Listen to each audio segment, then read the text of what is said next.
Hey guys, welcome back to the channel. आज हम बात करने वाले हैं साइंस के सबसे बड़ा माइंड बेंडिंग सवाल पर। क्या हम यूनिवर्स में अकेला हैं? और अगर नहीं, तो एलियंस कहाँ हैं? आज का टॉपिक है फर्मी पैराडॉक्स, उसके पॉसिबल आंसर्स और फेमस ड्रेक इक्वेशन, जो ट्राई करती है एस्टिमेट करने की कि कितनी एलियन सिविलाइजेशंस एग्जिस्ट कर सकती हैं। सो बकल अप, ये एक कॉस्मिक राइड होने वाली है।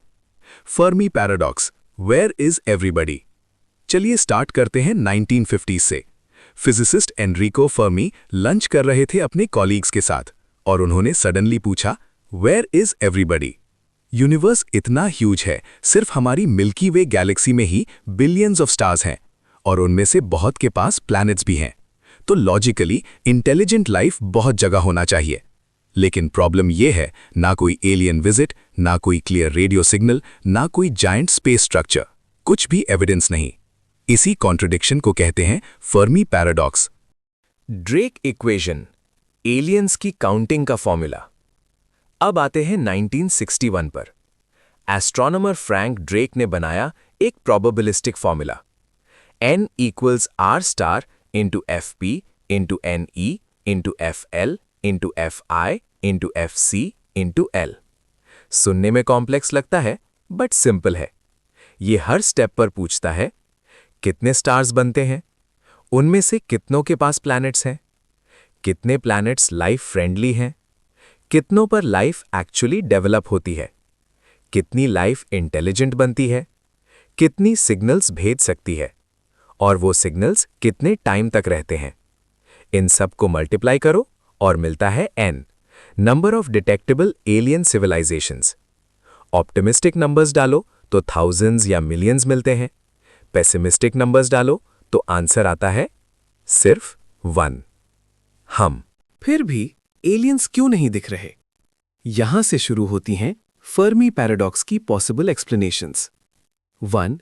Rare earth hypothesis. हो सकता है अर्थ जैसी कंडीशंस बहुत ही रेयर हों। Right star, stable orbit, magnetic field, plate tectonics, big moon. अगर इनमें से कोई भी मिसिंग हो, कॉम्प्लेक्स लाइफ शायद कभी बने ही नहीं। 2. The great filter. ये सबसे स्केरी आइडिया है। यूनिवर्स में कोई मैसिव बैरियर है जो ज्यादातर लाइफ क्रॉस ही नहीं कर पाती। हो सकता है फिल्टर पीछे हो, जैसे सिंगल सेल से कॉम्प्लेक्स लाइफ बनना, या हो सकता है फिल्टर आगे हो, जहां सिविलाइजेशंस खुद को डिस्ट्रॉय कर देती हैं। वॉर, एआई, क्लाइमेट, कुछ भी। अगर फिल्टर आगे है तो फ्यूचर थोड़ा डार्क लगता है। 3. Zoo hypothesis. May be aliens exist करते हैं पर हमें इग्नोर कर रहे हैं। जैसे हम एनिमल्स को ज़ू में ऑब्जर्व करते हैं, वैसे ही वो हमें देख रहे हों। No interference until we are ready. Sound sci-fi but impossible भी नहीं। 4. Short life span of civilisations. हो सकता है एडवांस सिविलाइजेशंस ज्यादा टाइम तक सर्वाइव ही ना करें। अगर उनका सिग्नल सेंडिंग टाइम सिर्फ फ्यू हंड्रेड ईयर्स हो, तो चांसेस बहुत कम हो जाते हैं कि दो सिविलाइजेशंस एक ही टाइम पर एग्जिस्ट करें। 5. Maybe we are early.